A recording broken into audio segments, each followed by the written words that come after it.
مفتی اعظم ہند اعلیٰ حضرت اور تمام بزرگوں کی سچی محبت عطا فرمائے، آمین۔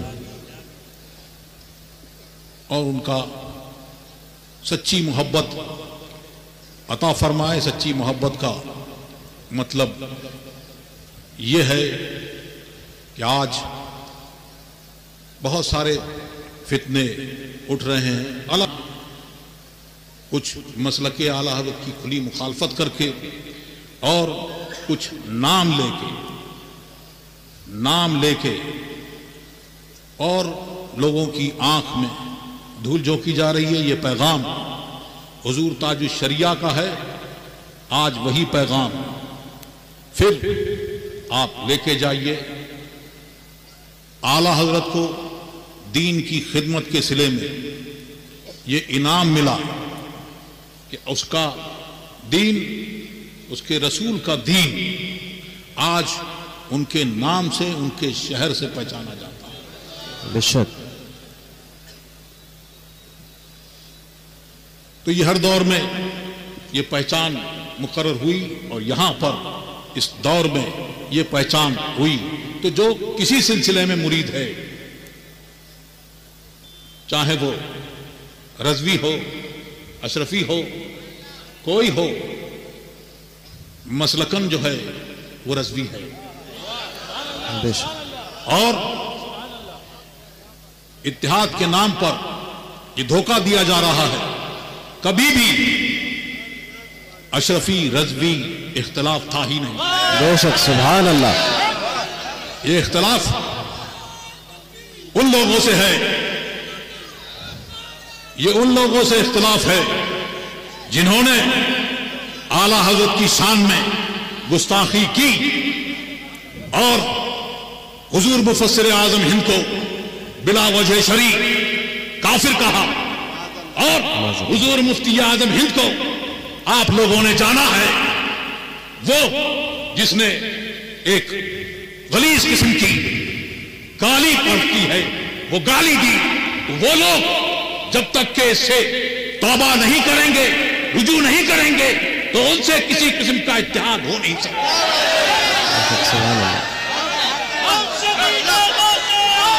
مفتی اعظم، مفتی اعظم، ہم شبیہ غوث اعظم کون ہیں؟ میں نعرہ لگاتا ہوں، ہم شبیہ غوث اعظم، مفتی اعظم، مفتی اعظم۔ بہت 60 میں حضور مفتی اعظم ہند نے فرمایا، مجھے اپنی الفت میں ایسا، مجھے اپنی الفت میں تو ایسا گما دے کہ میں خود کہہ اٹھوں نام غوث اعظم۔ حضور تاج الشریعہ نے اس کی تشریح فرمائی کہ کیا کہہ رہے ہیں کہ مرید اور پیر میں کوئی کسی قسم کا فرق نہ رہے، اور فرمایا حضرت باقی باللہ نے، ان کے باورچی نے روٹی بہت اچھی پکائی، بہت اچھی روٹی بنائی، آپ بہت خوش ہوئے اور پوچھا مانگ کیا مانگتا ہے؟ اس نے عرض کی کہ میں یہ چاہتا ہوں کہ آپ کی طرح ہو جاؤں، مجھے اپنی طرح بنا لیجئے۔ فرمایا کچھ اور مانگو، تم برداشت نہیں کر سکو گے، کہ نہیں یہی چاہیے۔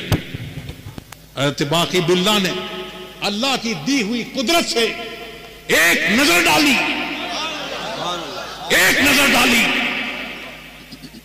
تو دونوں میں کوئی فرق نہیں رہا، اور اعلیٰ حضرت اپنے والد گرامی کی معیت میں جب محررہ شریف تشریف لے گئے مرید ہونے کے لیے، اب جب مرید ہوئے ہیں تو اب جب نکل کے آئے ہیں تو ان دونوں میں کوئی فرق نہیں۔ سبحان اللہ۔ اسی کو حضور مفتی اعظم ہند نے مانگا، اور ان کو غوث اعظم کی بارگاہ سے وہ انعام ملا کہ مجھے اپنی الفت میں ایسا گما دیں میں اپنے وجود کو بھول جاؤں، اب میں کہہ اٹھوں کہ میں غوث اعظم۔ سبحان اللہ۔ ہم سبھی ہیں غوث اعظم، مفتی اعظم، مفتی اعظم، ہم سبھی ہیں غوث اعظم، مفتی اعظم، مفتی اعظم، بسی بسی کلا کلا، تاج الشریعہ، تاج الشریعہ۔ کہ یہ گالی دینے والے سن لیں، یہاں گالیاں نہیں دی جاتی۔ میں صرف اتنا کہوں گا کہ ہمارے ہاں ایسا ہوتا ہے جی، لوٹ کے میں یہ نہیں کہوں گا جو تم نے کہا، بس مجھے اتنا ہی کہنا ہے۔ اور دھینگا مشتی یہ، ارے تم کسی کے ساتھ جاؤ، بیٹھو، کچھ کرو، لیکن میرا لیٹر پیڈ دو زندہ باد، جھوٹے جھوٹے پھیلائے گئے، یہ شرعی جرم بھی ہے اور قانوناً بھی جرم ہے۔ اللہ تبارک و تعالی ہمیں حضور مفتی اعظم ہند کی سچی محبت عطا فرمائے۔ آمین آمین۔ اور جب سچی محبت ہوگی تو یاد رکھیں کیا ہے، سرکار کی سچی محبت ہوگی تو سرکار کے غلاموں سے سچی محبت ہوگی، صحابہ کی سچی محبت ہوگی۔ اب صحابہ کرام سے محبت ہوگی تو ان کا بغض رکھنے والا اس دل میں نہیں آئے گا۔ اہل بیت کرام کی محبت ہوگی تو پھر خارجی ناس بھی اس دل میں جگہ نہیں پائے گا۔ اسی طرح سے اعلیٰ حضرت سے، حجت الاسلام سے، حضور مفتی اعظم ہند سے سچی محبت ہوگی تو ان کا حاسد، ان کو گالیاں دینے والا اس دل میں جگہ نہیں پائے گا۔ تو محبت کا دعویٰ منہ سے بہت ہوتا ہے، منہ پر نہیں، کبھی کبھی دکھانا بھی پڑتا ہے، سبحان اللہ، جتانا بھی پڑتا ہے۔ اور وہ محبت جتانے سے کیا، آدمی جتاتے بہت ہیں، کبھی کبھی عمل سے پتہ چل جاتا ہے، ہوتا ہے یہ کیا ہو رہا ہے، یہ کیسا ہو رہا ہے، لیکن ہے یہ کہ اللہ تبارک و تعالی گستاخوں کو چھپنے نہیں دیتا کہ گستاخ چھپا لے، ولیوں کا گستاخ چھپ جائے، ایسا ہوتا نہیں، کیونکہ اللہ تبارک و تعالیٰ کا اعلان ہے کہ میں جس بندے سے محبت کرتا ہوں، جو میرا ولی ہے، اس کے جو دشمن ہے اس کے خلاف میرا اعلان جنگ ہے۔ اب اللہ کا اعلان جنگ جس سے ہو تو ساری مخلوق جمع ہو جائے تب بھی کچھ نہیں کر سکتی، اور ساری مخلوق اس کے خلاف ہوتی ہے، کیونکہ اعلان ہوتا ہے، محبت کرنے والے کا بھی اعلان ہوتا ہے، اس بندے سے محبت کرتا ہے تو ساری مخلوق اس سے محبت کرتی ہے۔ اسی طرح سے جس سے بغض ہوتا ہے، اللہ تبارک و تعالیٰ جس سے غضب میں ہوتا ہے، اس کا بھی اعلان ہوتا ہے کہ میں اس سے ناراض ہوں، میں اس سے غضب میں ہوں، اے فرشتوں تم بھی غضب فرماؤ۔ تو فرشتے غضب کرتے ہیں اور تمام مخلوق میں یہ اعلان ہوتا ہے۔ تو ہوتا کیا ہے کہ سب کچھ چاہے وہ کتنا چھپا لے، ایک ہی چیز اس کے ساتھ میں رہتی ہے، شیطان کے ساتھ بھی ایک ہی چیز رہی تھی، تکبر، اور عقل ساتھ چھوڑ دیتی ہے، تیرا کچھ نہیں ہو سکتا، سلام، اس کو سلام کر کے چلی جاتی ہے۔ ایک ہی چیز اس کے ساتھ میں رہتی ہے، تکبر، تو ساری مخلوق اس کے خلاف ہوتی ہے۔ ساری مخلوق جب خلاف ہے تو یہ دل بھی اسی کی مخلوق ہے، یہ دماغ بھی اسی کی مخلوق ہے، یہ زبان بھی اسی کی مخلوق ہے۔ وہ چاہتا ہے جو خدا خواہد کہ پردہ کس درد میں لسندر نہ لے پاکا برد، کہ جب اللہ تبارک و تعالیٰ چاہتا ہے کہ کسی کا پردہ چاک کر دے تو وہ محبت کا دعویٰ چاہے کتنا ہی کرے۔ ہم تو اعلیٰ حضرت سے محبت کرنے والے ہیں، ہم تو حضور مفتی اعظم ہند کے غلام ہیں، ہم تو بہت چاہتے ہیں، لیکن وہ چھپتی نہیں بات کسی نہ کسی طرح سے، عمل سے یا کسی اور طریقے سے، کہ اس کے دل میں وہ بات ہوتی ہے تو دل اس کو اپنے اندر رہنے نہیں دیتا، زبان اس کی ترجمہ اور اس کی زبان سے یہ جان جاتی ہے کہ یہ گستاخ ہے۔ تو اللہ تبارک و تعالی ہم کو